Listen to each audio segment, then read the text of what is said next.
আপনি যে বলেন আপনি দিনী ভাই, এখন পর্যন্ত সুধারণা আছে, তবে শব্দটা খুব কঠিন। এই যে মাঝে মধ্যে বলেন যে দিনী ভাই, আমার কেন জানি মাঝে মধ্যে এই শব্দটাকে একটা হাসির শব্দ লাগে। কারণ আপনার কাছে আর এক ভাইয়ের মান ইজ্জতের কোনো দাম নেই, আপনি সদাচরণ বোঝেন না। আপনি এক শায়েকের গায়ে দেন হলো টিক চিহ্ন, লাল চিহ্ন, আর এক শায়েককে দেন টিক চিহ্ন, আপনি হলো সেই মানুষ।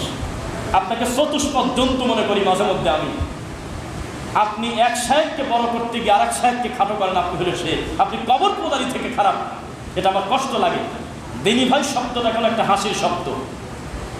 ফেসবুকে উঠেই প্রত্যেকটা দিন নতুন নতুন ইস্যু আপনাকে পেতেই হবে, কারো না কারোর বিরুদ্ধে আপনার কোনো না কোনো মন্তব্য থাকবেই। বোঝা যাচ্ছে সদাচরণ তো বহু দূরের কথা, আমলে হয়তো আপনি আহলুল হাদিস হতে পেরেছেন, আপনি আখলাকে চরিত্রে আপনি চতুষ্পদ জন্তুর থেকে খারাপ। আপনি রাগ করবেন, এটা সত্য কথা, এটা বর্তমান চলতেছে। তাই আপনি খালি